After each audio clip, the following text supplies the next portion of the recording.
जल्द से जल्द जुड़ते जाइए हमारे साथ। Hallelujah, we worship you Lord, praise God, hallelujah, praise the Lord. प्रभु की स्तुति हो, प्रभु की बड़ाई हो। एक सुंदर शाम के लिए फिर एक बार हम सारी महिमा हमारे जीवित परमेश्वर को देते हैं कि फिर एक बार परमेश्वर ने इस पूरे हफ्ते हमें संभाल कर रखा कि हम फिर एक बार मिलकर परमेश्वर की आराधना करें। जल्द से जल्द हमारे साथ में जुड़ जाइए। इस वीडियो को ज़्यादा से ज़्यादा लोगों के बीच में शेयर कीजिए ताकि वे सब हमारे साथ में मिलकर आराधना करें। आइए इस वक्त हम अपनी आंखों को बंद करेंगे। इस समय है कि हम परमेश्वर की उपस्थिति को मांगे ताकि परमेश्वर अपनी इच्छा के अनुसार हमें इस्तेमाल करें। अपनी आंखों को बंद करें। हालेलुया, धन्यवाद, स्तुति हो अब्बा पिता। स्वर्ग में विराजमान परमेश्वर, जमीन आसमान को बनाने वाले मेरे जीवित खुदा, तेरी हुजूरी में इस वक्त हम हैं मेरे पिता, और तेरी सिताइश करना चाहते, तेरी प्रस्तुति करना चाहते पिता। इस वक्त प्रभु हमें आप इस्तेमाल कीजिए मेरे खुदावन, जैसे आप चाहें उसी प्रकार से आप हमें चलाइए, बढ़ाइए प्रभु। और मेरे खुदावन, जितने बहन भाई बच्चे बूढ़े बुजुर्ग जवान सभी हमारे साथ में जो जुड़ते हैं प्रभु, आपकी आराधना करते हैं मेरे खुदावन, वचनों को सुनते हैं प्रभु जी, आप अपनी बरकत से उनको भर दीजिए मेरे खुदा। ऐसी आपसे विनंती प्रार्थना करते, शुरू से अंत तक हम आपकी उपस्थिति में रहना चाहते मेरे खुदावन। आपने प्रार्थना को सुन लिया, उसके लिए धन्यवाद। प्रार्थना यीशु के नाम से मानते हैं, आमीन। आइए इस वक्त हम परमेश्वर की आराधना करेंगे, उसके गीतों को गाकर हम उसकी महिमा करेंगे। हालेलुया, स्तुति हो, महिमा हो, धन्यवाद हो, स्तुति हो।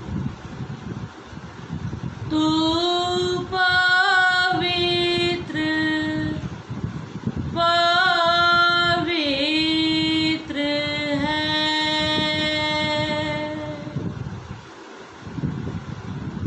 तू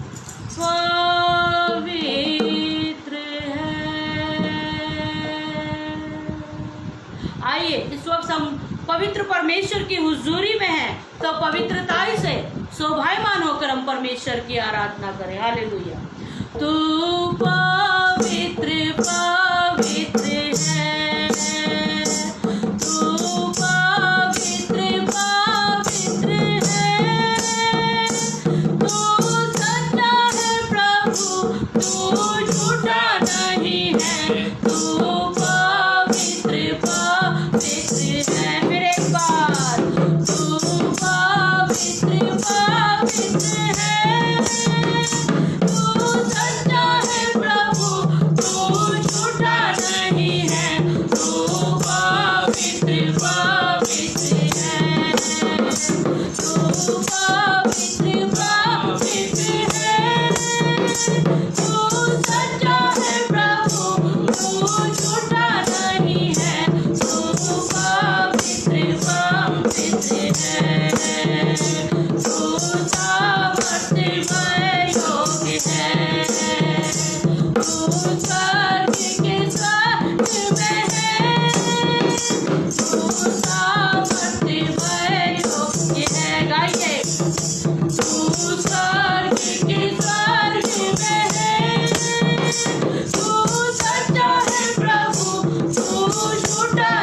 झूठा नहीं है, तू पवित्र पवित्र है। तू करुणा निदान है प्रभु, तू अत्यंत महान है प्रभु, तू करुणा निदान है प्रभु, तू अत्यंत महान है प्रभु, तू सच्चा है प्रभु, तू झूठा नहीं है, तू पवित्र पवित्र है। तू सच्चा है प्रभु, तू झूठा नहीं है, तू पवित्र पवित्र है। तू पवित्र पवित्र है, तू सच्चा है प्रभु, तू झूठा नहीं है, तू पवित्र पवित्र है। तू करुणा निदान है प्रभु, आपकी बारी। तू अत्यंत महान है प्रभु, तू करुणा निदान है प्रभु, तू अत्यंत महान है प्रभु, तू सच्चा है प्रभु, तू झूठा नहीं है, तू पवित्र पवित्र है। तू पवित्र पवित्र है, तू सच्चा है प्रभु, तू झूठा नहीं है, तू पवित्र पवित्र है। एक बार तू पवित्र पवित्र है, तू सच्चा है प्रभु, तू झूठा नहीं है, तू पवित्र पवित्र है। फिर एक बार तू पवित्र पवित्र है, तू सच्चा है प्रभु, तू झूठा नहीं है, तू पवित्र पवित्र है। तू अधर्मों को क्षमा करता है, आमीन। सारे लोगों को क्षमा करता है, यहोवा। तू अधर्मों को क्षमा करता है, सारे लोगों को क्षमा करता है। तू अधर्मों को क्षमा करता है, गाइए। सारे लोगों को क्षमा करता है, तू सच्चा है प्रभु, तू झूठा नहीं है, तू पवित्र पवित्र है। तू पवित्र पवित्र है, तू सच्चा है प्रभु, तू झूठा नहीं है, तू पवित्र पवित्र है। तू पवित्र पवित्र है, तू सच्चा है प्रभु, तू झूठा नहीं है, तू पवित्र पवित्र है। तू अधर्मों को क्षमा करता है, सारे लोगों को क्षमा करता है। तू अधर्मों को क्षमा करता है, सारे लोगों को क्षमा करता है। तू सच्चा है प्रभु, तू झूठा नहीं है, तू पवित्र पवित्र है। तू पवित्र पवित्र है, तू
तेरी महिमा से, तेरे सामर्थ से, तेरे से तू अभिषेक कर दे।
पवित्र आत्मा, पवित्र आत्मा, पवित्र आत्मा,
धन्यवाद यीशु, आपकी हुजूरी के लिए धन्यवाद मेरे खुदावन, तेरा धन्यवाद करते। हालेलुया, स्तुति हो रहा। आइए इस वक्त हम एक गीत और गाकर परमेश्वर के नाम को महिमा देंगे, परमेश्वर के नाम को ऊंचा उठाएंगे।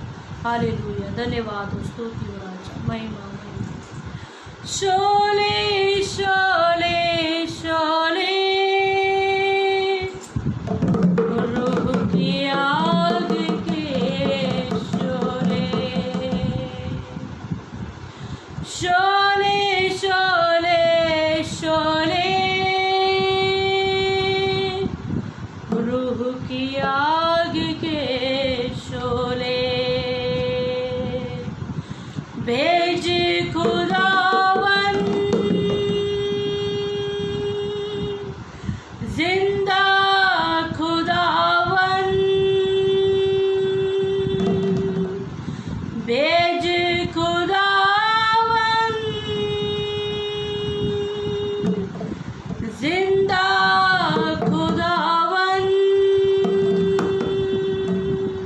गाइए, रूह की आग के शोले, रूह की आग के शोले, शोले शोले शोले रूह की आग के शोले, शोले शोले शोले रूह की आग के शोले, शोले शोले शोले रूह की आग के शोले, भेज खुदावन जिंदा खुदावन, भेज खुदावन जिंदा खुदावन, रूह की आग के शोले, रूह की आग के शोले, शोले शोले शोले रूह की आग के शोले। गाइए, शोले रूह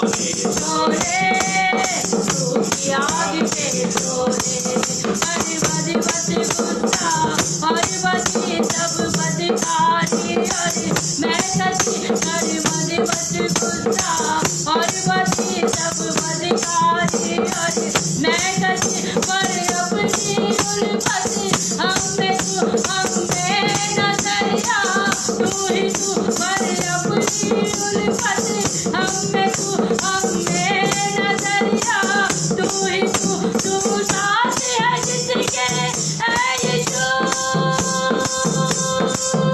तू साथ है जिसके ऐ यीशु, डोले डोले डोले कभी न फिर वो डोले, डोले डोले डोले कभी न फिर वो डोले, भेज खुदावन जिंदा खुदावन, भेज खुदावन जिंदा खुदावन, रूह की आग के शोले, रूह की आग के शोले, शोले शोले शोले रूह की आग के शोले, शोले शोले शोले आग के शोले, लहू के चश्मों की धार से और उन कोड़ों की मार से, लहू के चश्मों की धार से और उन कोड़ों की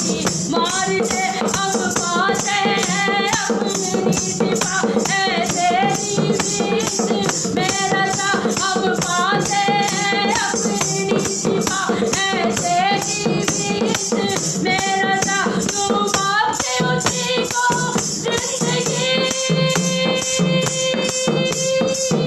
तू बाते उसी को जिंदगी,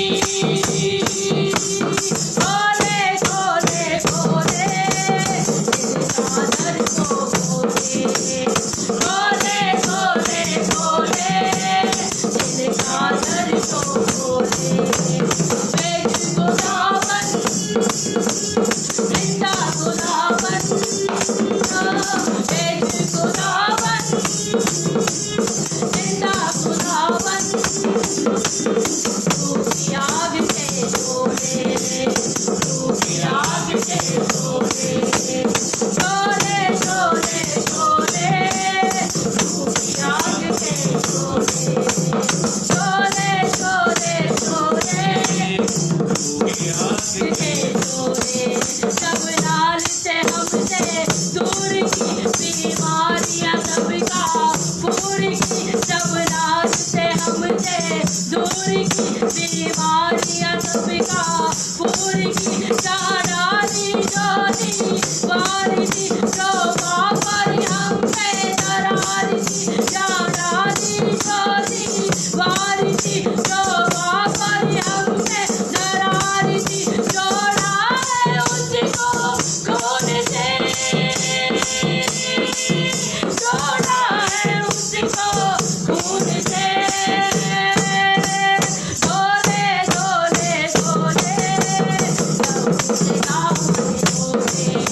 तेरा मन बोले खुदावन जिंदा खुदावन खुदावन जिंदा खुदावन आग के बोले आग के बोले आग के आग के शोले शोले शोले आग के शोले शोले शोले शोले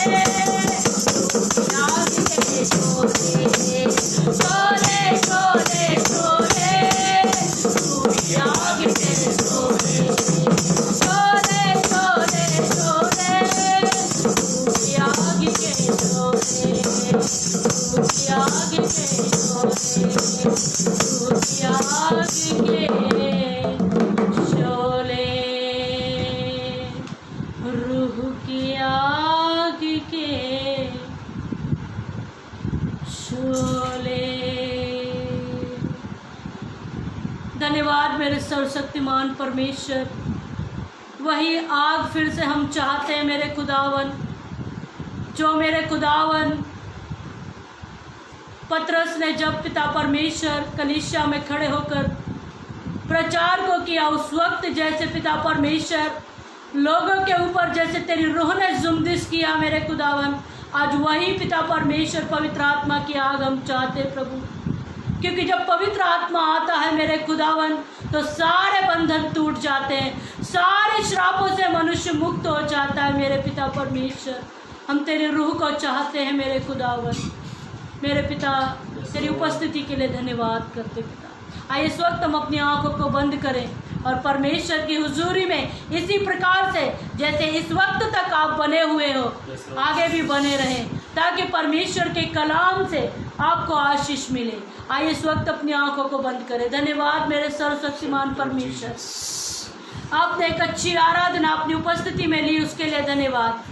हर एक विनंती, प्रार्थना, निवेदन धन्यवाद के साथ में आपके सम्मुख में रखते प्रभु, ताकि आपको भाई और पसंद आए प्रभु। जितने बहन भाई बच्चे बूढ़े जवान इस वक्त प्रभु जी जिन्होंने आराधना की, अपने स्वर्गीय स्थान से प्रभु तू बरकत और आशीष से भर दे पिता। और मेरे खुदावन अब हम तेरे कलाम को सुनने जा रहे हैं, तेरे दास को पिता तेरे रूह में इस्तेमाल कर मेरे पिता परमेश्वर, ताकि हर एक के बंधन खुल जाए, हर एक की समस्याओं का समाधान हो जाए प्रभु। तेरे प्रार्थना को सुन लिया, धन्यवाद। सारी बातों में तुझे महिमा मिले, प्रार्थना पवित्र यीशु के नाम से मानते हैं, आमीन।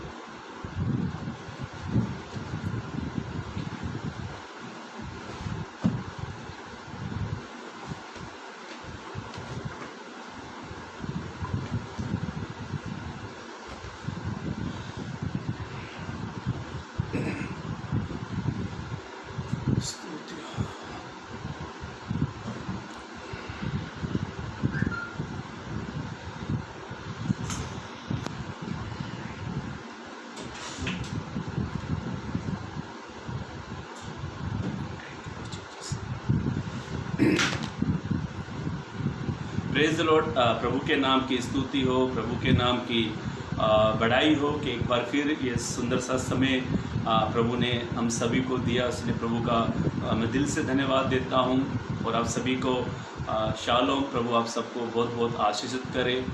एक बार फिर मैं मंदुगल बम्बई से आप सभी को मेरा प्यार भरा सलाम, और जितने मेरे भाई बहन दिल्ली से, बम्बई से, जो अलग अलग क्षेत्रों से जुड़े हुए हैं, प्रभु वो आप सबको बहुत बहुत आशीषित करे।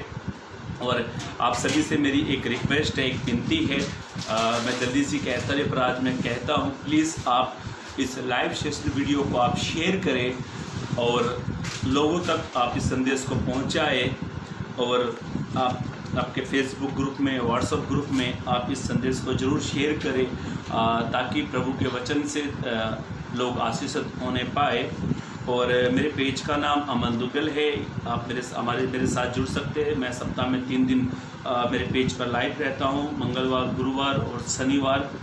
और यूट्यूब पर भी मेरा अमन दुग्गल के नाम से यूट्यूब पे मेरी 108 वीडियो है, तो आप वहाँ पर भी प्रभु का संदेश सुन सकते हैं। तो आज हम एक बड़े ही गंभीर विषय की ओर मनन करने वाले हैं। तो आप सभी से मैं एक रिक्वेस्ट करता हूँ, एक विनती करता हूँ कि आप सभी हमारे साथ जुड़े रहे, अंत तक जुड़े रहे। और मैं उस संदेश का टाइटल, उस संदेश का नाम मैं आपके सामने रखने जा रहा हूँ। तो मेरे भाइयों, मेरी बहनों, आज हमारे भारत देश में जो तलाक जो है काफ़ी होते हैं। तलाक की जो संख्या है बहुत अधिक बढ़ती जा रही है। और ये क्यों होता है मालूम है? जब पारिवारिक समस्या जब होती है, जब परिवार में समस्या होती है तो दो जन कोर्ट में खड़े हो जाते हैं। वो उसके ऊपर मुकदमा करता है, वो उसके ऊपर मुकदमा करता है, वो उसके ऊपर केस करता है, वो उसके ऊपर केस करता है। और सालों साल बीत जाते हैं कोर्ट कचहरी के चक्कर लगाते लगाते। पैसा पानी की तरह व्यर्थ हो जाता है। प्रभु जोड़ने के लिए आया, प्रभु अलग करने नहीं आया है। प्रभु चाहता है कि सब लोग जुड़कर रहें, यूनिटी में रहे। मेरे भाइयों, मेरी बहनों, मुझे कई लोगों के मैसेज आए, कई भाइयों ने मुझे मैसेज किया, कई बहनों ने मुझे कमेंट किया कि आप मेरे परिवार के लिए प्रार्थना करें। और कई पेजों पर भी मैं गया, कई पेजों से मुझे ये मैसेज मिला कि आप हमारे परिवार के लिए प्रार्थना करें। हमारे परिवार की समस्या बहुत ज़्यादा है। पति पत्नियों के बीच में बहुत आत्मिक शारीरिक झगड़े बहुत हो रहे हैं।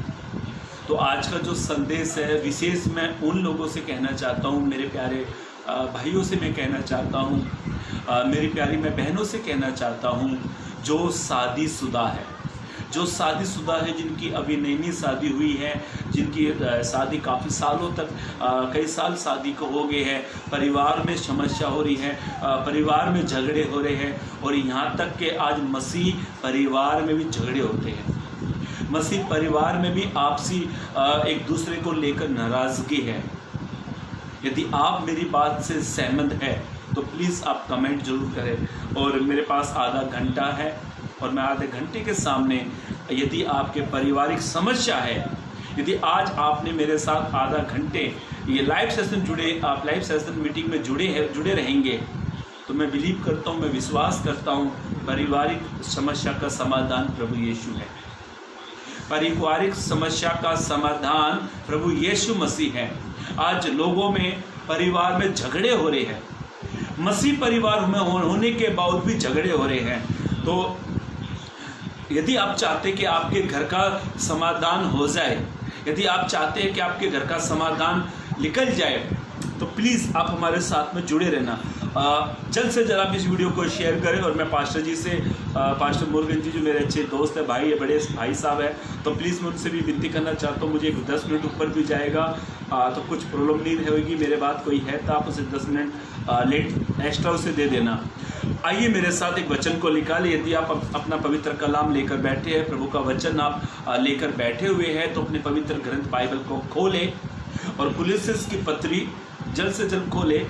कुलिस्सियंस की पत्री उसका 3रा अध्याय, कुलिस्सियंस की पत्री उसका 3रा अध्याय पद 19 को पढ़ें। कुलिस्सियंस की पत्री 3रा अध्याय पद 19 को पढ़ें। हाँ।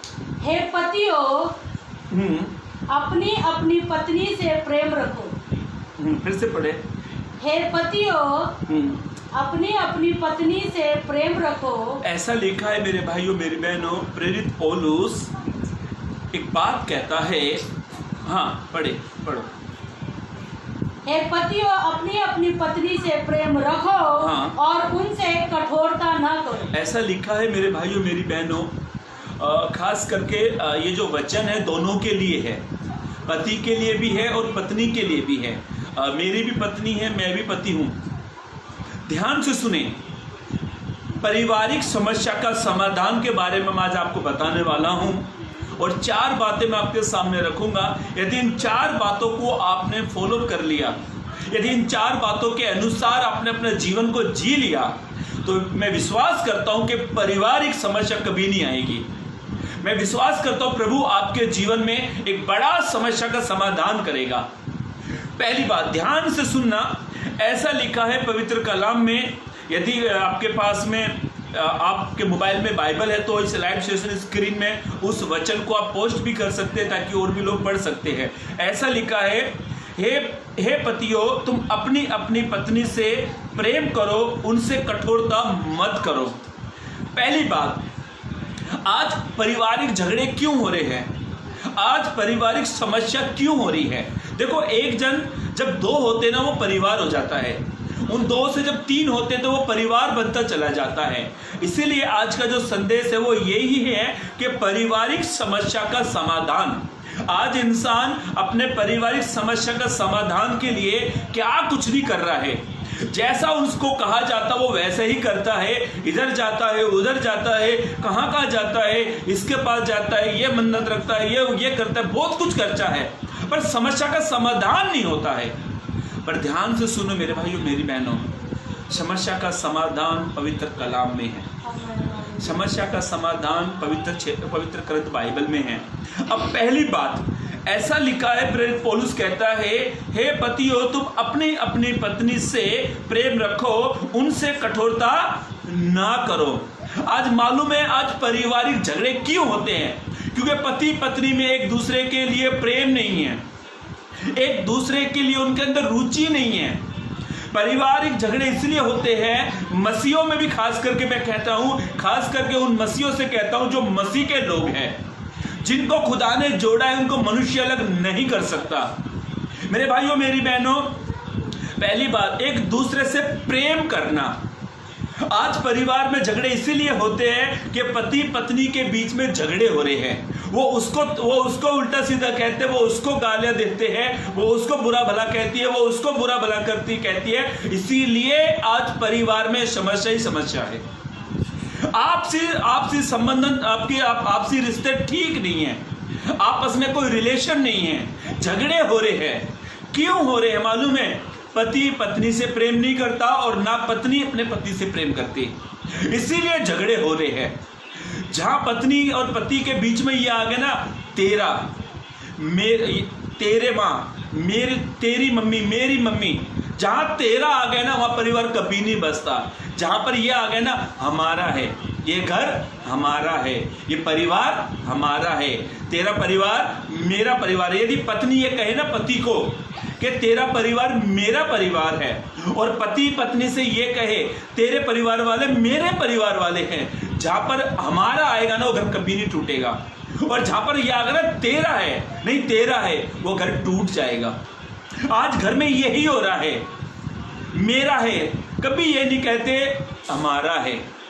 आप ये कहते हो ना कि मेरी नौकरी है, मेरा पैसा है, मेरा घर है, मैं जो फैसिलिटी देता हूं वो मैं दे रहा हूं, हर चीज में आप मेरा मेरा करते हो ना, इसलिए आज झगड़े हो रहे हैं। कभी मत कहो ये मेरा है, पति पत्नी मिलके कहो ये हमारा है। इसीलिए झगड़े आज हो रहे हैं। आज मसीहों में भी झगड़े हो रहे पति पत्नियों के बीच में। कारण को ढूंढो।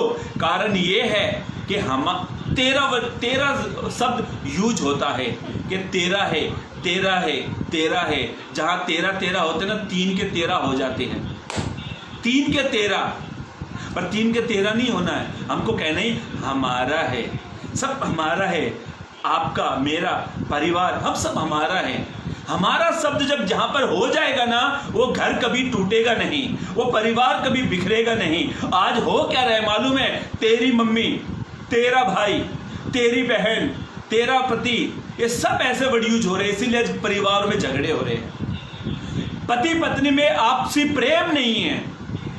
क्यों आपसी प्रेम क्यों नहीं हो रहा मालूम है? तेरा मेरा। मेरे भाइयों, मेरी बहनों, इसीलिए मैं दोनों के बारे में वचन पढ़वाऊंगा, जहां पर परमेश्वर का वचन कहता है, हे पतियों, यदि तुम कहते हो तेरा है, तो आज से कहना बंद करो, कहो ये हमारा है। हे पत्नियों, तुम कहते हो पति को ये तेरा है, ये मत कहो, ये कहो हमारा है। दोनों को एक दूसरे से प्रेम करना है। आज परिवार में प्रेम नहीं हो रहा, पत्नी कहीं और मन लगाती है, पति कहीं और मन लगाता है, तो प्रेम कहां से जागेगा? एक दूसरे की समझ को समझो, यही प्रेम है। तुम उसकी कमजोरी को, तुम उससे प्रेम करो, तुम उससे प्रेम करो, अरे दोनों को प्रेम करो। और ऐसा लिखा है पवित्र कलाम में, प्रेम सब बुराइयों को ढांप देता है। पति पत्नी से यदि पत्नी से गलती हो जाती है तो पति का फर्ज है कि उसकी गलती को ढांप दे, समझाए, लड़ाई झगड़े ना करें। आज पत्नी से गलती हो जाए ना, पति अपना रुआब दिखाता है।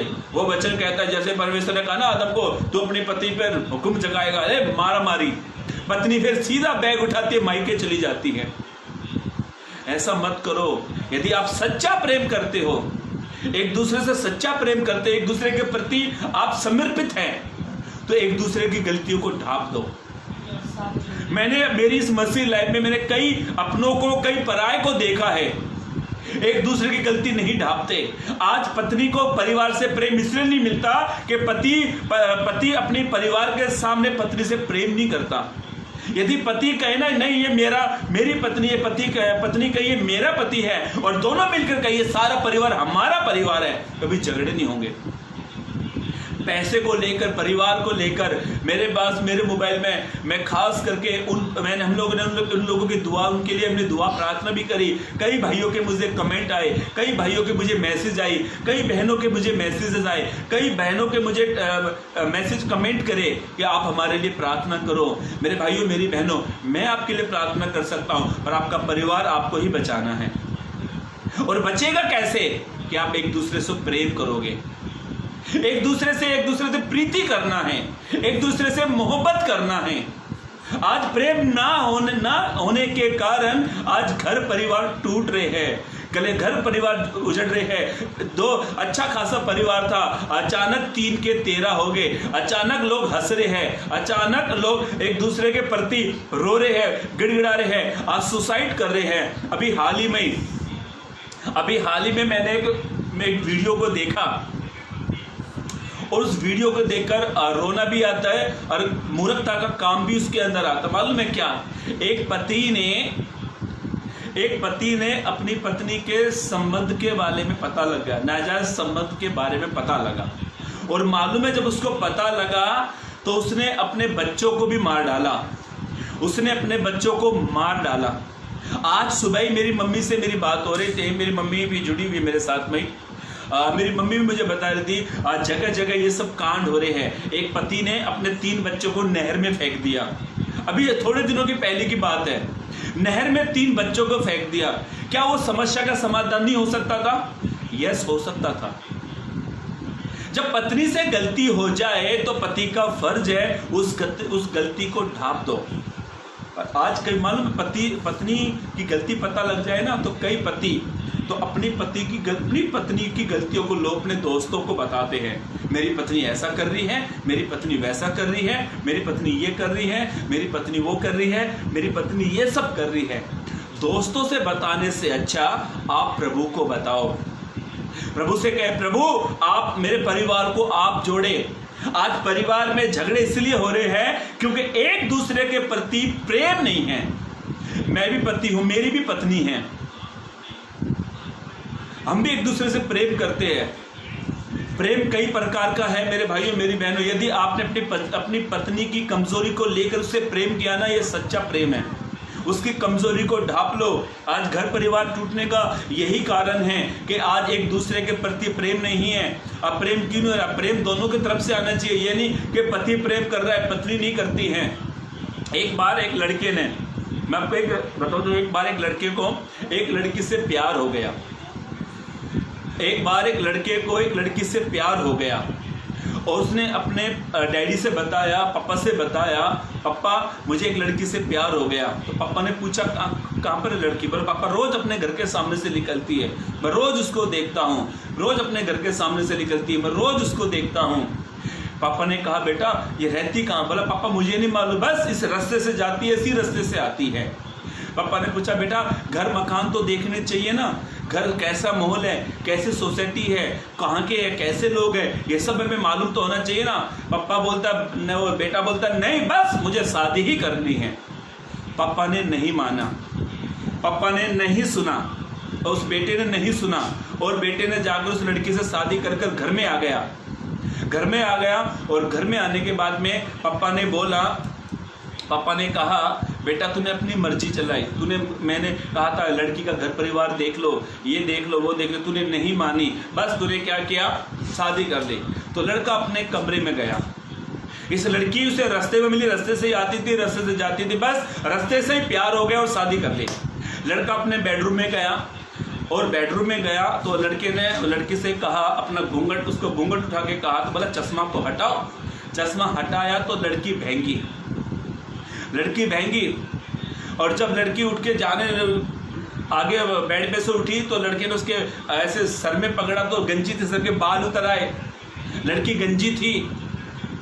और जब लड़की ने कहा मुझे छोड़ दो, लड़की जोर से बोली मुझे छोड़ दो, तो मुंह में दांत ही नहीं थे, नकली दांत, सारी क्वालिटी उसके अंदर थी ही नहीं। और जाकर अपने पापा से कहते पापा मैंने गलत लड़के से शादी कर ली, पापा मैंने गलत लड़के से शादी की, हाँ ठीक है, मैंने गलत लड़की से शादी की। और वो जाकर पापा से रोने लगा, पापा इस लड़की से मैंने जो शादी की है, इस लड़की से मैंने जो शादी की है, ना तो इसके दांत है, ना इसकी आंख है, ना इसके बाल है। तो पापा पता क्या कहता है, बेटा कहाँ पे मिली थी लड़की, रास्ते पे आती जाती, तो बेटा रास्ते का माल सस्ते में है, भुगत तब तू उसे, तुझे घर परिवार तूने इसका देखा नहीं। आज मालूम है कई मसीहों में क्या होता है, क्वालिटी ढूंढते, अच्छा घर मकान चाहिए, लड़के से शादी करेंगे तो अच्छा घर मकान चाहिए, क्या है, तुम पढ़ो।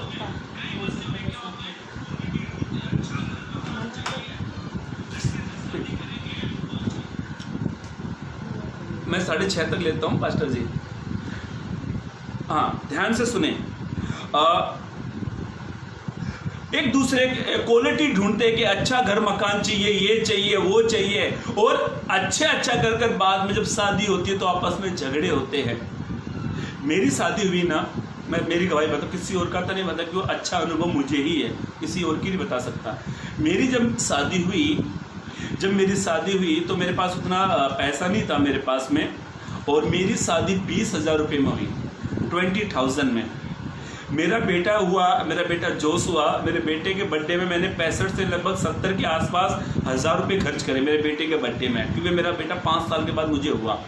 65 और 70 के बीच में, मेरी शादी में मैंने कुल 22,000 रुपये खर्चा किया। अब सोचो 20,000 में क्या होता है इतनी बड़ी महंगाई में। जब शादी हुई, मेरे ससुराल वालों को पता लगा लड़का भाड़े पर रहता है और लड़का सरकारी नौकरी पर नहीं है, कुछ एजुकेशन कुछ नहीं है। तो मेरी वाइफ बोली नहीं मुझे शादी उससे ही करनी है। मेरी वाइफ को हमने लोगों ने देखा और हमने एक दूसरे से शादी करी। शादी के बाद में जो मेरे पास था, मालूम मेरी सैलरी कितनी थी, 5 या 6,500 के लगभग मेरी सैलरी थी। मैंने वाइफ को बोला देखो मेरी इतना ही सैलरी है।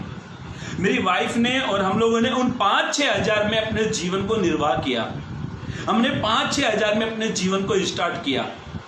और मालूम है बाइबल कहती है जो थोड़े में विश्वास योग्य है ना, प्रभु उनको बहुतों में विश्वास योग्य ठहराता है। और हमने उन्हीं थोड़े से पैसों में, 5,000 पैसों में हमने अपनी जिंदगी को आगे बढ़ाया।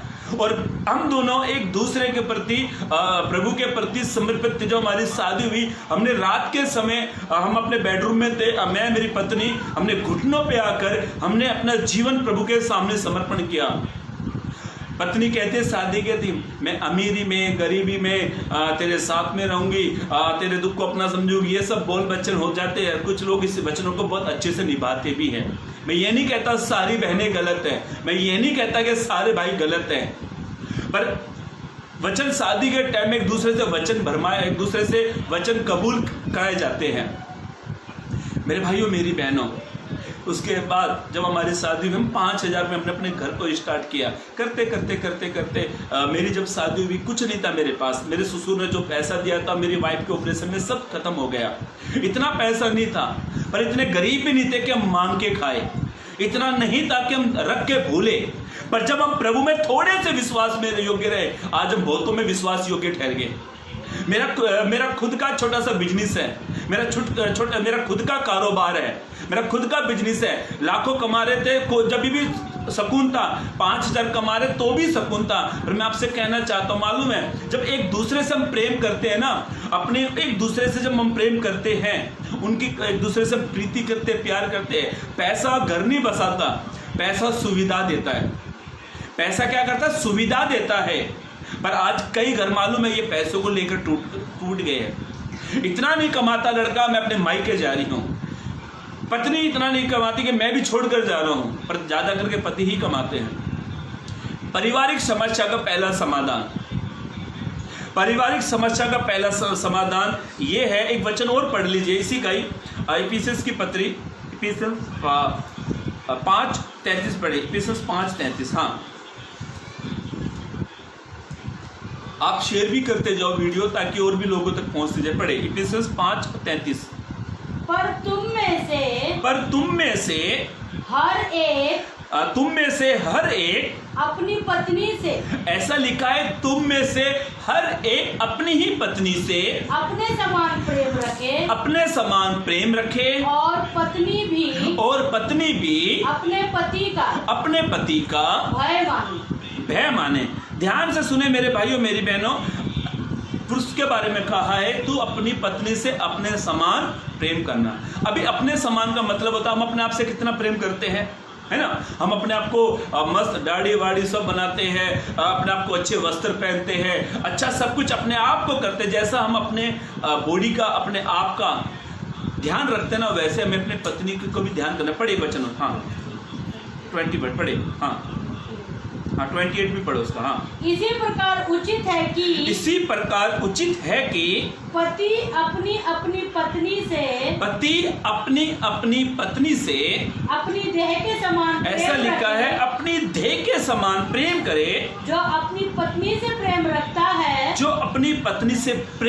है, वह अपने आप से प्रेम रखता है, वो अपने आप से प्रेम करता है। देखो हम अपने आप से कितना प्रेम करते हैं। रोज सुबह उठकर हम दांत घिसते हैं, अपनी दाढ़ी बनाते हैं, एकदम अपने आप को एकदम साफ सुथरा, अपने आप से कितना मोहब्बत करते हैं, अपने शरीर को कितना प्रेम करते हैं। 3 टाइम खाना, अच्छा कपड़ा, अच्छा ये अपने शरीर के लिए हम करते हैं। जितना हम अपने शरीर से प्रेम करते हैं ना, उससे अधिक अपनी पत्नी से प्रेम करो। ऐसा लिखा है मेरे भाइयों मेरी बहनों। पढ़े हुए वचन को फिर से पढ़ ले, 28 को फिर से पढ़े। इसी प्रकार उचित है कि, ऐसा लिखा है, इसी प्रकार उचित है कि पति अपनी अपनी पत्नी से अपनी देह के समान, ऐसा लिखा है, अपनी देह के समान प्रेम रखे। आज पति केवल अपना ही प्रेम करता है। आप जब भी बाजार में जाओ, जब अपने लिए एक सेट खरीदते हो ना, तो अपनी पत्नी के लिए एक कुर्ता खरीद लो, एक ड्रेस खरीद लो। पत्नियों, जब आप अपने लिए साड़ी खरीदती हो ना, तो अपनी पति के लिए एक सेट भी खरीद लो। जब आप एक दूसरे से प्रेम करोगे ना, मैं चैलेंज करता हूँ, मैं दावा करता हूँ कि आपकी समस्या का समाधान हो जाएगा, परिवार कभी नहीं टूटेगा। मेरी पत्नी, जब मेरी शादी होकर लगभग 3-4 साल हो गए थे, मेरी पत्नी ज़्यादा करके मेरी पत्नी ने मुझे कपड़े दिलाए, वही खरीदती मेरे लिए जाकर। मैं सच बता रहा हूँ, मैं मेरी पत्नी के लिए आज तक लेकर, मैं कभी बाजार से नहीं लेकर आया, पर मैं उसको बाजार में लेकर जाता हूँ। जो तुझे चाहिए तू खरीद ले। देखो एक दूसरे को जैसे तुम अपने शरीर से प्रेम करते हो ना, एक दूसरे से प्रेम करो। आप जब भी आप अपने लिए अच्छी चप्पल का, अपना जूता चप्पल खरीदते हो, तो उस समय पत्नी के लिए भी खरीद लो। कभी घर नहीं टूटेगा, कभी परिवार नहीं टूटेगा। आज मालूम है मसीहों में भी तलाक हो रहे हैं, मसीहों में भी तलाक आ चुका है। क्यों? एक दूसरे से प्रेम नहीं है। हमें क्यों अपनी पत्नी से प्रेम करना? बड़े एक वचन हो, नीति वचन की किताब उसका 19 अध्याय, नीति वचन की किताब उसका 19 अध्याय पद 14 पढ़े।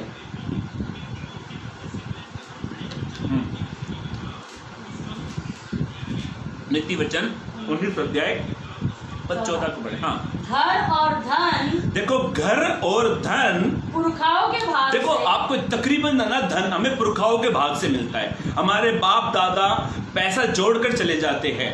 अभी मैं हूँ, अभी मेरा बिजली से मैं थोड़ा पैसा सेविंग कर लूंगा, तो वो पैसा किसके काम आएगा? मेरे बेटे के काम आएगा। पर ऐसा लिखा है, धन संपत्ति पुरखाओं के भाग से मिलती है, परंतु बुद्धिमती पत्नी, ऐसा लिखा, परंतु बुद्धिमान पत्नी यहोवा ही से मिलती है। आमीन। बुद्धिमान पत्नी यहोवा की ओर से मिलती है। आपकी पत्नी जो प्रभु ने आपको दी है, आप उससे प्रेम करो। देखो हर एक बुद्धिमान स्त्री अपने घर को बसाती है। यदि आप मेरी बहनों, यदि आप चाहते हैं कि आपका घर बस जाए तो बुद्धिमान से चलो, बुद्धिमानी के समान चलो। ऐसा लिखा है, बुद्धिमान स्त्री अपने घर को बसाती है पर मूर्ख स्त्री अपने घर को उजाड़ती है। हमें बुद्धिमान के समान अपने घर को बसाना है। मैं सच कहता हूं, ये फुल पीठ मेरे लिए, ये फुल पीठ है और मैं यहां से प्रभु का संदेश आपको दे रहा हूं। मेरे घर की जो सुविधा है, मेरे घर की सबसे ज्यादा सुविधा में मेरी पत्नी का हाथ है।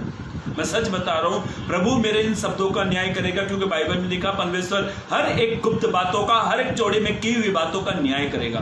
मैं सच कह रहा हूं, प्रभु का संदेश मेरे सामने रखा हुआ है। मेरी पत्नी सुन रही है, मेरी मम्मी भी सुन रही है, पर मैं सच बता रहा हूं, मेरी घर की जो मुख्य मेरी पत्नी ने मेरे घर को बसाया है।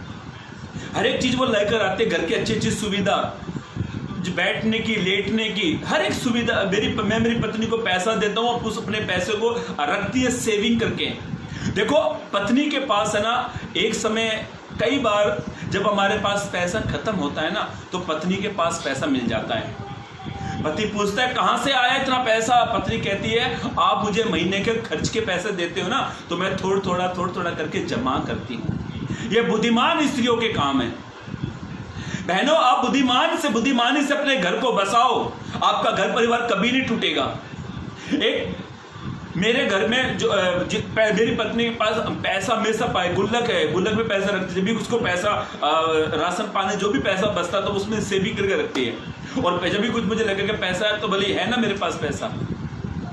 मेरे भाइयों, मेरी बहनों, खास करके मैं बहनों से कहता हूँ, बहनों आप बुद्धिमानी से अपने घर को चलाओ, क्योंकि पति बाहर का है, पत्नी घर की है, पत्नी हाउस वाइफ है, वो घर को चलाती है। पति कमा कर लाता है, बड़ा परिश्रम करता है, बड़ा मेहनत करता है। आप यदि निर्बुद्धि के समान चल रहे हो तो घर कभी नहीं बसेगा। यदि आप बुद्धिमानी के समान घर को बसाओगे, वो घर बस जाएगा। इसलिए मेरे भाइयों, मेरी बहनों, वापिस आएंगे कुलिस्सिस की पत्री, जल्द से चलाए कुलिस्सिस की पत्री, उसका 3 अध्याय पद 19 को फिर पढ़े। हाँ, हे पतियों, अपनी पत्नी से प्रेम अपनी पत्नियों से क्या करो? प्रेम करो। और आज हो क्या रहे, मतलब अपनी पत्नी से प्रेम नहीं, किसी दूसरे की पत्नी से प्रेम। उसकी पत्नी को आंख फाड़ फाड़ के देखते हो, चैटिंग, सेटिंग सब मोबाइल में। भाई, दूसरे की पत्नी से तेरा घर नहीं चलेगा, तेरी ही पत्नी से तेरा घर चलेगा। क्षमा चाहता हूं मैं ये शब्द कहने के लिए। मैंने कई लोगों को देखा है अपनी पत्नी को छोड़कर दूसरे की पत्नी के चक्कर में घूमते, इसलिए घर परिवार टूट रहा है। क्यों? क्या आपको प्रभु का भय नहीं है? अन्यजाति के लोग करे तो समझ में आता, प्रभु के लोग भी करते हैं। इसकी पत्नी को ताका झाकी, उसकी पत्नी को ताका झाकी, इसलिए पारिवारिक समस्या आ खड़ी हुई, परिवार में इतनी समस्या आ गई। इसलिए मेरे भाइयों, मेरी बहनों, पहली समस्या का समाधान मैं आपको बता रहा हूं, प्लीज जरा ध्यान से सुनना। पहली बात, हमें एक दूसरे से प्रेम करना चाहिए। पत्नी को अपने पति से प्रेम करना है, पत्नी को अपने पति से प्रेम करना है। जो उनके पास महीने की आमदनी है उसको लेकर हमें आगे चलना है। देखो, पैसा हम अपनी जितनी जरूरत बढ़ाएंगे ना, पैसा उतना ही खर्चा होता है। पैसा कितना कमा रहे ये मायने नहीं है। ध्यान से सुनो, मैं आपसे बात कहना चाहता हूं, आप कितना पैसा कमाते हो ये मायने नहीं है, आप कितना पैसा खर्च करते हो ये मायने हैं। पैसा आप कितना कमाओ ये बात नहीं है, पर आप पैसे को कितना खर्च करते हो इसके ऊपर बात है।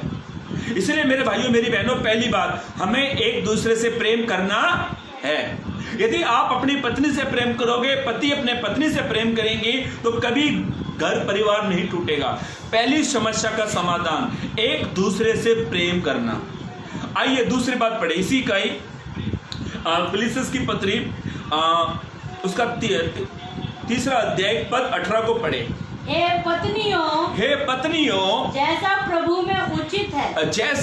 में उचित है, वैसा ही अपने पति के अधीन रहो। अब दूसरी बात, मेरे भाइयों, मेरी बहनों, पति पत्नी को एक दूसरे के अधीन रहना,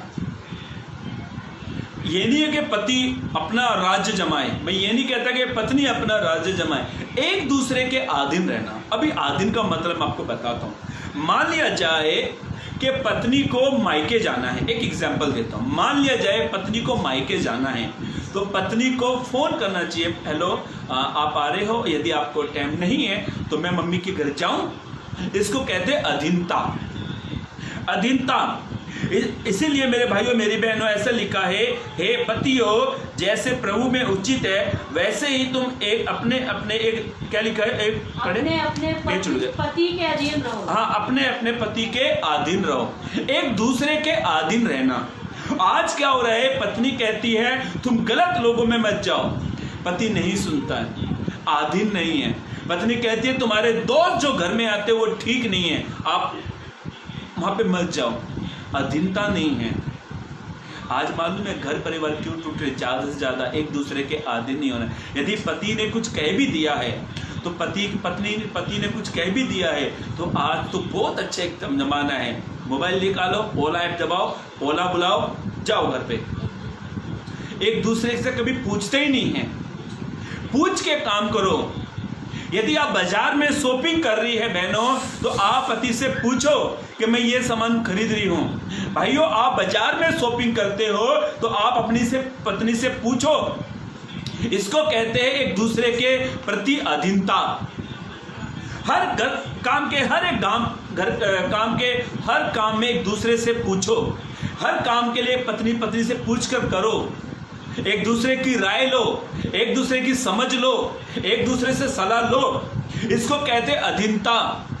एक दूसरे को अधीन में एक दूसरे के अधीन रहना। मैं ये नहीं कहता हूं कि आप पत्नियों को कि अपने पति को गुलाम बना लो, मैं ये नहीं कहता हूं। और ना ही मैं ये कहता हूं पतियों को जो अपनी पत्नी को गुलामी, अपनी पत्नी को सोचते ये मेरी गुलाम है, नहीं नहीं नहीं नहीं, एक दूसरे के अधीन। पत्नी ने कहा गलत लोगों में मत जाओ तो पति को नहीं जाना चाहिए। पति ने कहा जो पड़ोसों में तू जाती है वो गलत है, वो जो घर परिवार झगड़े लगाते तो वहां पर मत जा। एक बार एक पति पत्नी में रोज झगड़ा होता था, रोज मारामारी होती थी। मारामारी होने के बाद ये बाजू वाली होती अपनी पड़ोसन ना घर से बाहर नहीं निकलती है, इनके रोज झगड़े होते हैं, इनके बीच में रोज झगड़े होते हैं, आवाज बहुत आती है पर इसकी पत्नी बाहर नहीं निकलती। कई महीने हो गए, रोज शाम को लड़ाई, जैसे आज हमारे घरों में भी होती है। ऐसा नहीं बस समझो जो मैं आपको कहानियां उदाहरण बता रहा हूँ उसमें ही होता है, रियल लाइफ में भी होता है। भाइयों मसीहों में भी झगड़े होते हैं, पति उसके बाल पकड़ता तो वो उसके बाल पकड़ता है, ये इसको मारते तो वो उसको मारता है। और पहले के टाइम में ऐसा नहीं था। मेरी मम्मी के ज़माने में जो अपने 70 के आसपास में 70 जो 16 के आसपास में मेरी मम्मी आई थी, तो मेरी मम्मी या आप जितने भी हमारे बड़े बुजुर्ग हैं उनमें ऐसा नहीं था। उनकी पत्नियां इतनी आदीन थी, पति ने बड़ी बड़ी आंखें निकाली, पत्नी वहीं रुक जाती थी।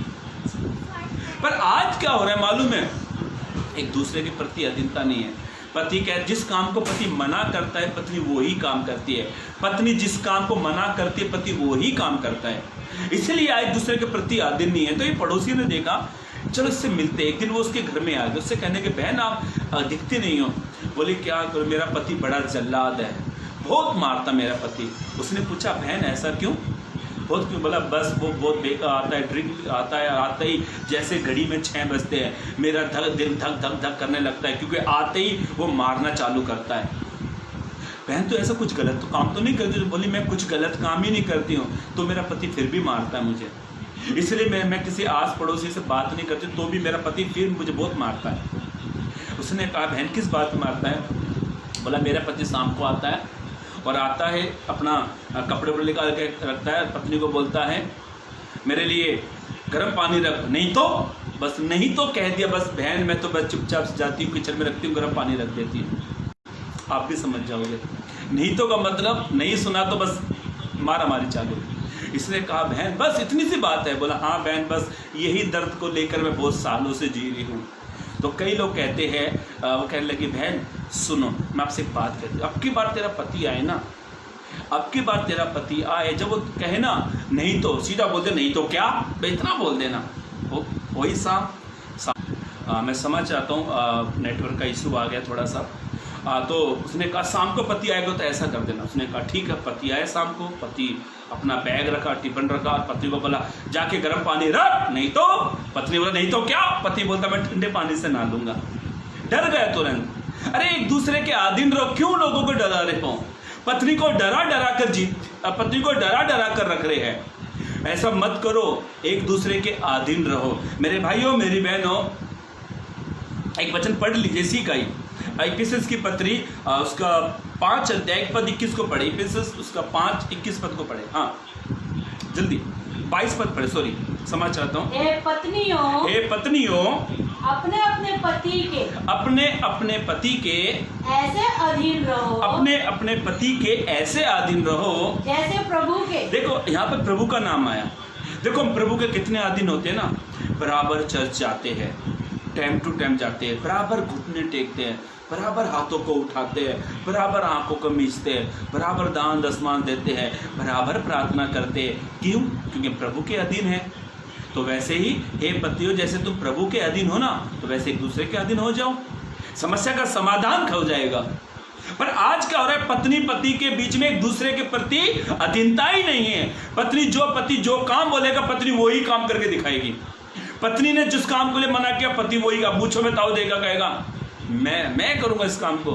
भाई मेरी बहन, मूंछों के ताव देने से कुछ होने वाला नहीं है। एक दूसरे के अधीन रहो। पत्नी ने कहा ये काम करो तो वही काम करना चाहिए। पति ने कहा पत्नी को तो ऐसा मत कर, वही काम कर। पति खास करके पत्नियों के बीच में एक झगड़ा होता हमेशा। पत्नी हर 2 महीने बाद बोलती मुझे मायके जाना है। बार एक पत्नी हर 1 महीने बाद अपने पति को बोलती सुनो मुझे मम्मी के यहाँ जाना है, मिला के ले आओ। अब बेचारा पति ले गया। फिर 1 महीना हुआ, फिर बोला मम्मी के मिल ले के जाओ, वो फिर ले गया। ऐसे करते करते कई साल बीत गए। अब पति बड़ा नाराज हो गया, बड़ा गुस्सा गया। हर महीने मम्मी के यहाँ चलो। ये लेकर गया अपने ससुराल और लेकर गया अपनी सास के हाथ में थमा दिया। बोला रखो इसे यहीं। बोला क्यों दामाजी क्या हुआ? बोला हर 1 महीने बाद बोलती माँ मम्मी से मिलाओ। जब इसे यहीं पे रहना था तो क्यों शादी करी? रहे तो यहीं पे ही। बोला नहीं दामाजी ऐसा नहीं है दामाजी, नहीं आप रखो इसे। देखो पति जो है ना, पति जिस काम को कहता है ना वो काम नहीं करना चाहिए, और पत्नी ने जिस काम को कहा वो नहीं करे। एक दूसरे के अधीन रहना चाहिए। मेरे भाइयों मेरी बहनों, एक वचन और पढ़ लीजिए। पहला पढ़ो मत, वो सेम वचन ही लिखा हुआ है। पहला पत्रस 3 अध्याय में भी ये वचन लिखा हुआ है, एक दूसरे के अधीनता रहना चाहिए। मैं ये नहीं कहता मेरे भाइयों मेरी बहनों एक दूसरे के गुलाम बन करो, मैं ये नहीं कहता हूँ। पर अधीनता का मतलब है एक दूसरे के अधीन रहना। जो पति को अच्छा लगता है आप वो करो। भाइयों जो आपकी पत्नी को अच्छा लगता है आप वो करो, कभी घर नहीं टूटेगा। दूसरी बात, हमें एक दूसरे के अधीन रहना है। पहली बात हमने सीखी, हमें एक दूसरे से प्रेम करना है। दूसरी बात, हमें एक दूसरे के अधीन रहना है। तीसरी बात की ओर चले आइए। पहला पत्रस 3 अध्याय पद 7 को पढ़े। पहला पत्रस 3 अध्याय पद 7।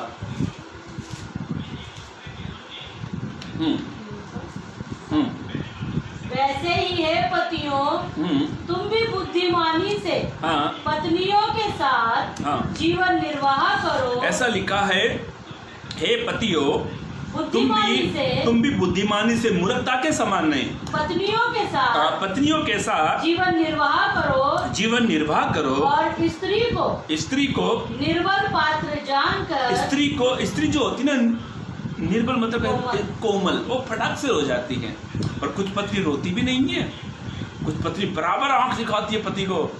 और आज तो मालूम है क्या हो रहा पतियों में, मालूम है मुझे हंसी भी आ रही है आजकल। मालूम है क्या, ये बड़ी बड़ी आंख से ना अच्छे खासे शेर भी डर जाते हैं।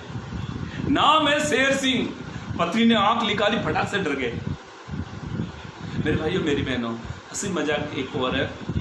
मुझे ना लगभग कई लोगों के कमेंट आए, दिल्ली से भी आए, अलग अलग जगह से भी आए, आगरा से भी आया। मुझे एक बार मैसेजेस आए कि ब्रदर आप हमारे लिए प्रार्थना करें कि मेरा घर टूटने पर है। सोचो जिसका घर टूटता है उसके मन पर क्या बीतती है, कितना गहरा असर बच्चों पर भी आता है।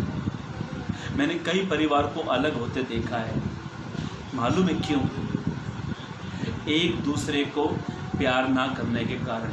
और दूसरी स्त्री जो होती है ना, बड़ी कोमल होती है, वो फटाक से रो पड़ती है। पति जो होता है ना, बड़ा शक्ति करने वाला, उसके अंदर बड़ा सहन शक्ति होती है पति के अंदर। हाँ, पढ़े।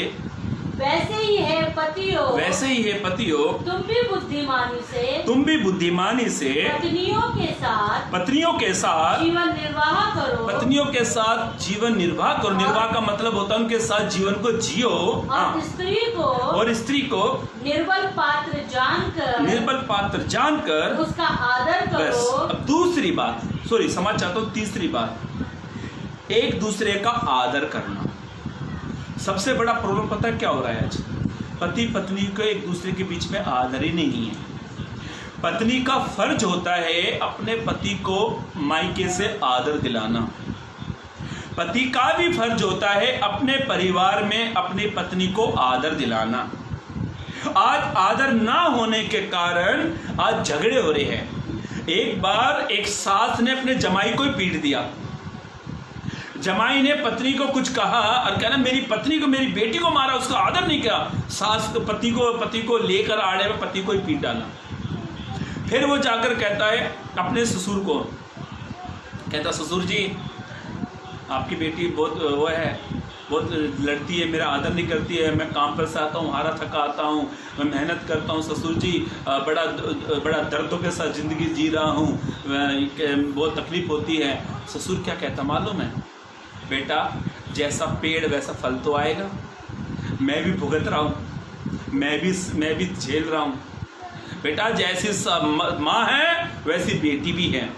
कहने का मतलब उसका ये था जैसा पेड़ है वैसा ही फल है। मेरे भाइयों मेरी बहनों, आदर दिलाना आज पति का फर्ज होता है, उसे अपनी पत्नी को हर एक क्षेत्र में उसे आदर दिलाना, परिवार में उसे आदर दिलाना, कलेसिया में उसे आदर दिलाना। आज आदर पतियों और पत्नी के बीच मालूम क्यों ना? अनादर को लेकर झगड़ा। जमाई राजा यदि मायके में आया और जमाई का आदर ना हुआ, फिर मालूम है रात को फाइट होती है, पत्नी को मारते हैं, तूने तेरी माँ के घर में मुझे आदर क्यों नहीं दिलाया? मैं तेरी घर में आया, मैं इतना सारा खर्चा करके आया, तूने आदर क्यों नहीं दिलाया? फिर पत्नी भी बोलती है तुम भी तो ऐसे हो, तुमने कहाँ मुझे आदर दिलाया अपनी माँ के घर से। इसलिए झगड़े होते हैं, सास बहू के झगड़े। एक सीरियल चलता है घर घर की कहानी, वो तो खैर नाटक करते हैं पर रियल में ही कहानी चल रही है। मेरे भाइयों मेरी बहनों, देखो पति पत्नी का जो रिश्ता होता है ना, बड़ा नाजुक होता है वो, पर समझे तो उसे विश्वास के रस्सी से बांधे तो बड़ा मजबूत भी हो सकता है वो। आज आदर ना दिलाने के कारण झगड़े हो रहे हैं। हे पत्नियों, ये मेरी प्यारी बहनों, यदि आप शादीशुदा हैं तो आपका फर्ज है कि अपने पति को आदर दिलाओ। हे भाई मेरे भाइयों, आप यदि शादीशुदा है तो आप अपने पत्नी को आदर दिलाओ। भाइयों, खास करके भाइयों को मैं कहता हूं, यदि आपकी पत्नी आपके घर में है तो आपको उसे हर एक जगह पर उसको आदर दिलाना है, सम्मान दिलाना है, इज्जत दिलानी है। यदि जमाई राजा की आदर इज्जत कम हुई ना तो बस जाते शाम को पत्नी को मारना चालू। मुझे इज्जत नहीं मिली तेरे घर में, मुझे यही नहीं समझ में आता ये इज्जत है क्या, ये इज्जत के पीछे और खास करके मसीहों में, मैं चर्च में आया मुझे इज्जत ही नहीं मिली। अरे भाई यीशु में इज्जत मत ढूंढो, ध्यान से उसके बाद बंदी करो दूसरे मोबाइल की। आदर दिलाना, इसलिए यहाँ पर लिखा हुआ है अपनी पत्नी को क्या दिलाना है? आदर दिलाना। उस वचन के ऊपर मैं सिर्फ बहुत सारी बातें लिखी हुई है, वैसे अपनी बुद्धिमान पत्नी के साथ अपने जीवन को निर्वाह करो, ये सारी बातें लिखी है, पर मेरा फोकस केवल आदर के ऊपर है। आज घर परिवार इसलिए टूटता है क्योंकि वो एक दूसरे का आदर करते भी नहीं है और आदर मिलता भी नहीं है। आप अपनी पत्नी का आदर करो। जब पत्नी आपको कुछ भी खाने को लाती है, जब आप खाने को देती है, उसको खाओ, खुद भी खाओ, उसे भी खिलाओ, उसको आदर दो, सम्मान दो उसको। पत्नियों, आप भी अपने पति का सम्मान करो। वो जब इतना मेहनत करते हैं, 8-8 घंटा नौकरी करते हैं, 12-12 घंटा सर्विस करते हैं, जब वो घर में आते हैं तो हे पत्नियों, आप अपने पति का आदर करो। अपने पति का आदर करो। यदि गर्मी का समय में पति काम कर कर आया है, ग्लूकोन डी का पानी बना के रखो, आते पति को दे दो, है तुरंत फुर्ती आ जाएगी, प्यार बढ़ता है इससे। मेरी पत्नी का गर्मी में करते हुए तो वो कहता हूँ भाई मैं भी बना के रख, मैं फटक से आता हूँ पीता हूँ तो थोड़ा अच्छा सा लगता है। देखो मेरे भाइयों मेरी बहनों, मैं आज इस पारिवारिक समस्या का समाधान के ऊपर मैं क्यों प्रचार कर रहा हूँ, क्यों ये संदेश मैं आपके बीच में लेकर आया हूँ। हम में से कितने परिवार ऐसे जो टूटने की कगार पर आ चुके हैं, रिश्ते टूटने की नौबत तक आ चुकी है। ये क्यों हो रहा है? क्योंकि एक दूसरे का आदर नहीं है। एक वचन पढ़ लीजिए, पत्नी का क्यों आदर करना चाहिए। पढ़े नीति वचन 31-27 पढ़े, जल्दी पढ़े। नीति वचन 31 उसका 27 पद पढ़े। नीति वचन 31 उसका 27 पद पढ़े। वह अपने घराने के चाल चलन को, वो अपने घराने के चाल चलन को ध्यान से देखती है। देखो एक स्त्री का काम होता है, वो अपने घर को चाल चलन को बड़े ध्यान से देती है, हर काम को बड़े ध्यान से करती है। वहाँ और अपनी रोटी बिना परिश्रम नहीं खाती। देखो अब ये यहाँ पर सवाल उठता है, अपनी रोटी बिना परिश्रम वो नहीं खाती। अब परिश्रम का मतलब कि वो हल नहीं चलाती है, वो दीवारों को नहीं तोड़ती है, पर वो घर में एक परिश्रम करती है। पर बच्चों को टाइम टू टाइम स्कूल में छोड़ना, स्कूल से घर लाना, पति को टाइम से टिफिन बनाना, पति को काम पर भेजना, उसके बाद में बच्चों को स्कूल से लाना, फिर अपनी सास है तो सास का देखभाल करना, मतलब घर में इतना परिश्रम करती है वो। फिर सबसे बात मालूम है, आज पत्नी सबको खिला पिला कर सबसे बाद में खाती है वो। इसीलिए मैं उन भाइयों से कहता हूँ आप अपनी पत्नी का आदर करो, क्योंकि पत्नी घर में बहुत परिश्रम करती है। पर मैं भी बहुत करता हूँ घर में परिश्रम, मैं बहुत करता हूँ। मैं मेरी पत्नी मिलकर अपने घर की काम करते हैं। घर में एक दो काम रहेंगे ना, पत्नी कह गया मैं बोलता चलो इसको एक काम तू कर, एक काम मैं करता हूँ। अभी कल परसों मेरे घर की बात बता रहा हूँ, सच्ची बता रहा हूँ। मैं मेरी पत्नी वॉक पर गए हुए थे, मेरा बेटा सो रहा था। जैसे मैं आया, मैं फ्लैट में रहता हूँ, जैसे मैं मैंने मेरे फ्लैट का डोर खोला तो मेरे घर में पानी भर गया। मेरा जो वॉश बेसिन है उसका नल ओपन था, मुझे नहीं मालूम कैसे रहेगा, पूरे घर में पानी भर गया। और पूरे घर में पानी भरने के बाद इतना पानी भरा हुआ घर में, पाइपर एक ही था पानी निकालने वाला। फिर हमारा सिक्योरिटी गार्ड आया ऊपर, बोला क्या हो गया सर? मैं घर में पानी बहुत भर गया बाबा। वो भी एक पाइपर लेकर आया। मेरी पत्नी मैंने पूरा किचन साफ करा, पूरे किचन से पानी निकाल कर मेरी हालत ही खराब होगी।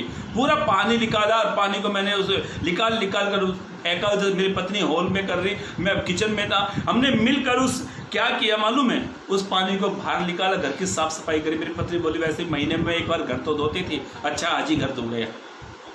कहने का मतलब क्या है, स्त्री जो होती है ना घर में बड़ा परिश्रम करती है वो। मेरे भाइयों आप अपनी पत्नी का आदर करो। आप ये मत सोचो कि आप 8 घंटे सर्विस करते तो वो घर में आराम करती हैं, वो भी मेहनत करती है। सुबह उठना, पति को टाइम से टिफिन देना, बच्चों को टाइम से स्कूल छोड़ना, ये उसका परिश्रम है। और मालूम है शाम के समय मेरी प्यारी बहनें सबसे लास्ट में खाना खाती है वो। इसीलिए आप अपनी पत्नी का आदर करो। पत्नियों आप अपने पति को भी ये मत सोचो वो क्या करता है, वो भी मेहनत करता है, जो वो पैसा लाता है उससे ही आप खाते हो। तो एक दूसरे का आदर करें। मुझे याद आती है घटना, सारा जो थी ना, सारा अब्राहम को बड़ा आदर देती थी वो। पढ़े एक वचन, पहला पत्रस 3 अध्याय पद 6 को पढ़े। पहला पत्रस 3 अध्याय पद 6। जैसे सारा अब्राहम की आज्ञा में रहती, और उसे स्वामी कहती। देखो उसे स्वामी कहकर पुकारती थी, इतना आदर देती थी वो। आज तो नाम ही कुछ अलग है, आज तो नाम ही अलग है। सोना चांदी ऐसे नाम, जानू जान ऐसे नाम उसे पुकारते थे। स्वीटी, मैं हमारे यहाँ की बोल रहा हूँ, ऐसे नाम से। अच्छी बात है, एक प्रेम के नाम है ये। आदर करो। देखो पत्नी को आप आदर दोगे ना, आदर मिलेगा। एक उदाहरण देता हूँ, आपने घर में बॉल देखी ना, बॉल को आप उस गेंद को आप दीवार में मारो, वो रिटर्न आती है। जितना स्पीड से आप दीवार में बॉल को मारोगे ना, उतना ही वो स्पीड में आती है। जितना ही आप पत्नी को आदर दोगे, उतना ही आदर आपको मिलेगा। एक दूसरे का आदर करना, सारा बड़ा अपने पति का आदर करती थी। मेरे भाइयों, मेरी बहनों, हमें एक दूसरे का आदर करना है, अनादर मत करो एक दूसरे का। पति को अपनी पत्नी को आदर देना चाहिए। पर आज मालूम है, पहले के समय में मालूम है, आज की पत्नी आदर नहीं देती है। पति ने एक दिया था, ये दो रखने की ताकत रखती है। मेरी मम्मी ने ना, मेरे पिताजी बहुत मारते थे मेरी माँ को। मेरे पिताजी मेरी माँ को बहुत मारते थे, पर मेरी मम्मी ने कभी उल्टी मेरे पिताजी की तरफ हाथ नहीं बढ़ाया। पर आज तो उल्टा ही है, पति ने एक दिया ना, पत्नी दो मारती है। उल्टे झगड़े, कहाँ से आदर मिलेगा? फिर बच्चा ही बोलता है पड़ोसी को जाकर, मेरी मम्मा डैडा में क्या फाइट हुआ, पापा ने एक मारा, मम्मी ने दो मारा है। पड़ोसी के घर में जाकर बात चल रही है। कहने का मतलब है, आदर करो, आदर, एक दूसरे के प्रति आदर करो। मेरे भाइयों, मेरी बहनों, घर परिवार इसलिए टूटते हैं क्योंकि हम एक दूसरे का आदर नहीं करते हैं। देखो, मेरी भी पत्नी है, मैं भी उसका पति हूँ। मेरा फर्ज है मेरी पत्नी को आदर दिलाना, मेरी पत्नी का भी फर्ज है मायके से आदर दिलाना। और ये बात सच है, मैं छाती पर हाथ मार कर कहता हूँ, मेरे ससुराल में मेरा बहुत आदर होता है। मेरा साला संडे के दिन जब खाना बनाता तो मुझे बोलता आज साथ में खाना खाएंगे। रोज कभी कहा, अब तो क्या 2 संडे तो ही खा रहा हूँ, पर बता रहा हूँ एक दूसरे को आदर देना। देखो, पत्नी का फर्ज होता है अपने पति को आदर दिलाना, और पत्नी का भी फर्ज होता है अपने पति को आदर दिलाना। फिर दोनों को एक दूसरे का आदर करना चाहिए, एक दूसरे का सम्मान करना चाहिए। सारा बड़े प्यार से कहती थी स्वामी। यदि आपका पति गुस्से में है और अपने पति से कहता सुनो जी स्वामी हो, पति तो फूल उठेगा, अरे मुझे स्वामी कह के पुकारा। कहने का मतलब है, पारिवारिक समस्या का समाधान, हम एक दूसरे का आदर नहीं करते हैं, एक दूसरे को सम्मान नहीं देते हैं। यदि आप ऐसा करते हो तो करना बंद करो। जैसे प्रभु ने कहा, तुम एक दूसरे का आदर करो, पत्नी को पति का आदर करना चाहिए। आखिरी बात पढ़कर हम समाप्त करने वाले हैं।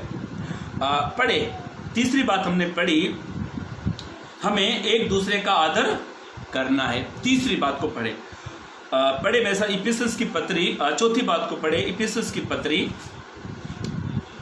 उसका 5 अध्याय 33 पद को पढ़े।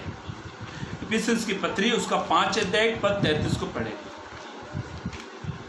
पर तुम में से हर एक अपनी पत्नी से अपने समान प्रेम रखे और पत्नी भी अपने पति का भय माने। अब तीसरी बात, चौथी बात, जो सबसे खास और मुख्य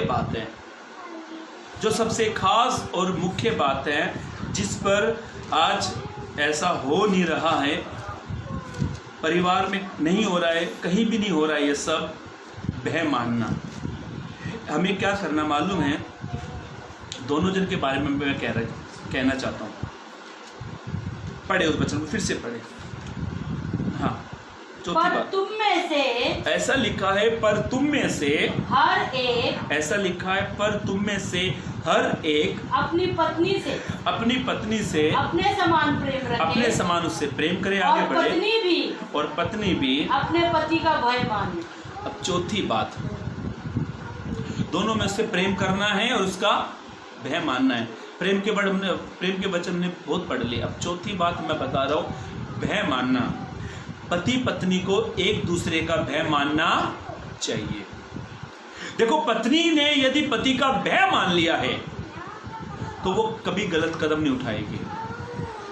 यदि पति ने पत्नी का भय मान लिया है, वो कभी गलत कदम नहीं उठाएगा। एक बार पति पत्नी में बहुत झगड़े होते थे।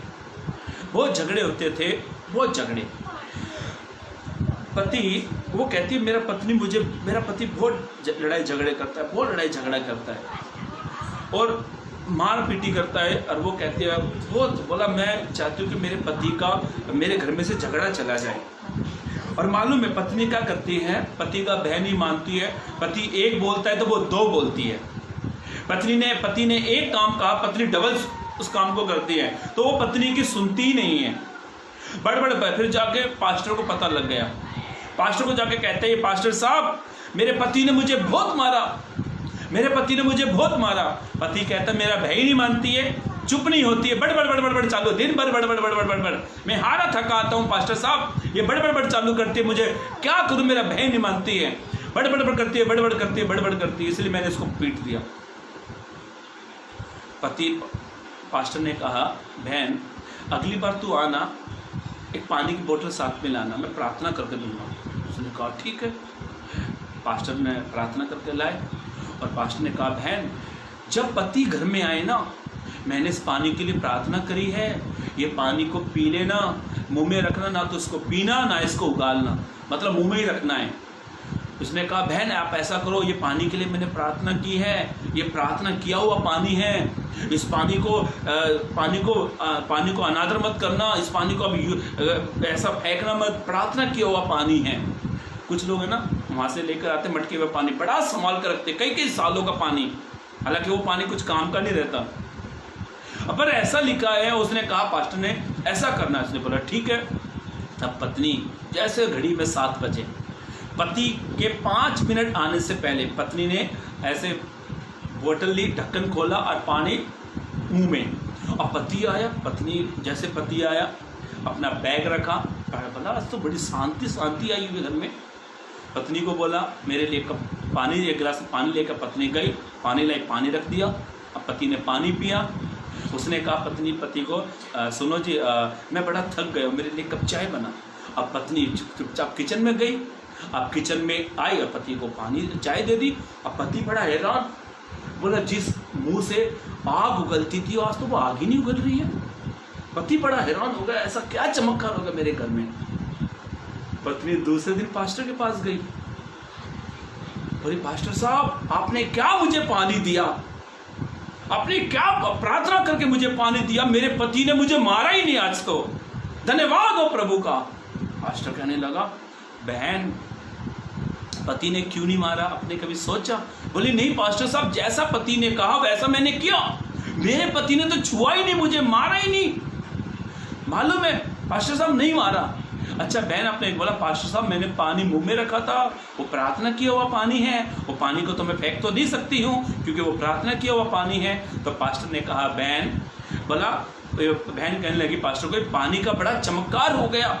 तो पास्टर ने कहा बहन पानी का चमत्कार नहीं हुआ, पानी मुंह में था, आप कुछ बोले ही नहीं इसलिए चमत्कार ही चमत्कार हो गया, आप चुपचाप रहे। तो बोली हैं चुपचाप रहे? बोला हाँ मैं वही तो समझा रहा था बहन, मुंह में पानी था, आप कुछ बोले नहीं। पति ने सोचा रहे पत्नी तो सुधर गई और ये तो कुछ बोली नहीं। बोला पानी ने चमत्कार नहीं किया, अब तू चुप रही, ये चमत्कार हुआ।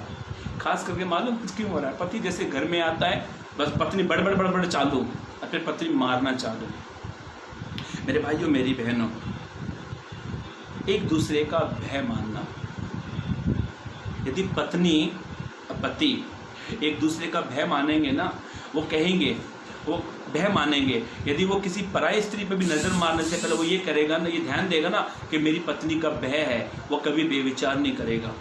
यदि पत्नी को अंदर पति का भय है ना, वो कभी बेविचार नहीं करेगी, वो किसी पराये मर्द को नहीं देखेगी। इसीलिए मेरे भाइयों मेरी बहनों, चौथी बात पर हम लोग मनन कर रहे हैं, हमें एक दूसरे का भय मानना चाहिए। पत्नी को पति का भय मानना चाहिए और पत्नी को पति का भय मानना चाहिए। तो उनका दोनों को मिलकर प्रभु का भय मानना चाहिए। दोनों को मिलकर प्रभु का भय मानना चाहिए। आप मसीह हो तो आपको प्रभु का भय मानना चाहिए। दोनों का एक दूसरे का भय मानो और साथ में खुदा का भय मानो, जो जिंदगी की नाव को चला रहा है वो। आखिरी वचन पढ़कर हम समाप्त करेंगे। नीति वचन जल्दी पढ़े, नीति वचन उसका 31 उसका 30 पद पढ़े। नीति वचन उसका 31 उसका 30 पद को पढ़े, जल्दी पढ़े। हाँ, शोभा तो झूठी है और सुंदरता व्यर्थ है, सुंदरता व्यर्थ है, परंतु जो स्त्री यहोवा का भय मानती है, जो स्त्री यहोवा का भय मानती है उसकी प्रशंसा की जाएगी। हाँ देखो शोभा तो बड़ी झूठी है। जो आज मैं इतना अच्छा आपको दिख रहा हूँ ना, आप 50 साल के बाद आकर मुझे आप देखना एक बार, ऐसा झुमका, ये जो हमारी शोभा नहीं झूठी है। पर जो स्त्री यहोवा का भय मानती है, क्या लिखा है, प्रशंसा की जाएगी। उसकी प्रशंसा की जाएगी। जो प्रभु का भय मानती है, पति का भय मानती है, आस पड़ोस के लोग कहेंगे अरे कितना पति का भय मानती है, कितनी अच्छी बहन है, कितनी अच्छी बहन है, पति के बगैर कुछ काम नहीं करती है, पति का संपत्ति के अनुसार चलती है, पति का भय मानती है। इसीलिए मेरे भाइयों मेरी बहनों, चौथी बात हम मनन कर रहे हैं, हमें एक दूसरे का भय मानना चाहिए। और साथ में हम एक दूसरे का जब भय मानते हैं तो साथ में हमें खुदा का भय मानना चाहिए, क्योंकि उसने हमें जोड़ा है, उसने हमें मिलाया है। खास करके मैं मसीह से कहता हूँ, जो खास करके प्रभु के लोग हैं, जो मसीह कहते हैं, जो कहते हैं मैं प्रभु का हूँ, खास करके मैं उनसे कहता हूँ एक दूसरे का भय मानो, साथ में खुदा का भय मानो। जब आप खुदा का भय मानोगे तो आपके फैमिली, आपके पारिवारिक समस्या का समाधान प्रभु निकालेगा। मेरे भाइयों मेरी बहनों, मैंने 4 बातें आपके सम्मुख में रखी, उन 4 बातों को मैं रखकर आपके सामने रखूंगा, फिर मैं आपके लिए प्रार्थना कर खत्म करूंगा। ध्यान से सुने, आज का विषय का टॉपिक था पारिवारिक समस्या का समाधान। पहली बात, हमें एक दूसरे से प्रेम करना है, पति पत्नी को एक दूसरे से प्रेम करना है। दूसरी बात, हमें एक दूसरे के अधीन रहना है। तीसरी बात, हमें एक दूसरे का आदर करना है। चौथी बात, हमें एक दूसरे का भय मानना है, और साथ में हमें खुदा का भय मानना है। यदि आज आपने इन 4 कामों को अपने जीवन में अनुसार करने की आप सोच करोगे, यदि इन बहनों आप इन 4 बातों को आप अपने जीवन में उतार लोगे, भाइयों यदि आप इन 4 बातों को अपने जीवन में उतार लोगे, ऐसा लिखा दाऊद बादशाह कहता है, मैंने तेरे वचन को अपने हृदय में रख छोड़ा ताकि तेरे विरुद्ध पाप ना करो। पर मेरे भाइयों मेरी बहनों, आपने इस 4 बातों को यदि अपने अपने हृदय में रख लिया है, अपने मन में रख लिया है, तो मेरा दावा है प्रभु आपके पारिवारिक समस्या का समाधान निकाल देगा। परिवार को प्रभु बचा लेगा, परिवार को प्रभु संभाल के रखेगा। इसीलिए मेरे भाइयों मेरी बहनों, हमें एक दूसरे के साथ में चलना है। देखो पति पत्नी का जो रिश्ता है ना, दोनों एक टायर के समान है। साइकिल में जो टायर होते हैं ना, दोनों बराबर चलते हैं, दोनों को साथ में चलना है। मसीह है तो दोनों साथ में चलो, एक दूसरे से प्रेम करते हुए साथ में बढ़ते जाओ, एक दूसरे का आदर करते साथ में बढ़ते जाओ, एक दूसरे के अधीनता के साथ एक दूसरे से बढ़ते जाओ। आपको प्रभु आपकी इस परिवार को बचा लेगा। मैंने कई लोगों को देखा, कई लोगों ने कमेंट किए, रोते हुए वो कहा है मेरे परिवार के लिए प्रार्थना करें, तलाक होने पर आया है। कई लोगों ने अभी भी कमेंट किए हुए हैं। मैं आप सभी के लिए दुआ करना चाहता हूं ताकि प्रभु आपके परिवार को बचा ले। मेरे भाइयों मेरी बहनों, मुझे सबसे बेकार जो नाम है वो तलाक का मुझे बहुत बेकार लगता है। खास करके मसीहों में ये बात नहीं होनी चाहिए, तलाक नहीं होना चाहिए। जो है उसमें ही उसके साथ जीवन को जियो। आइए अब अपनी हाँ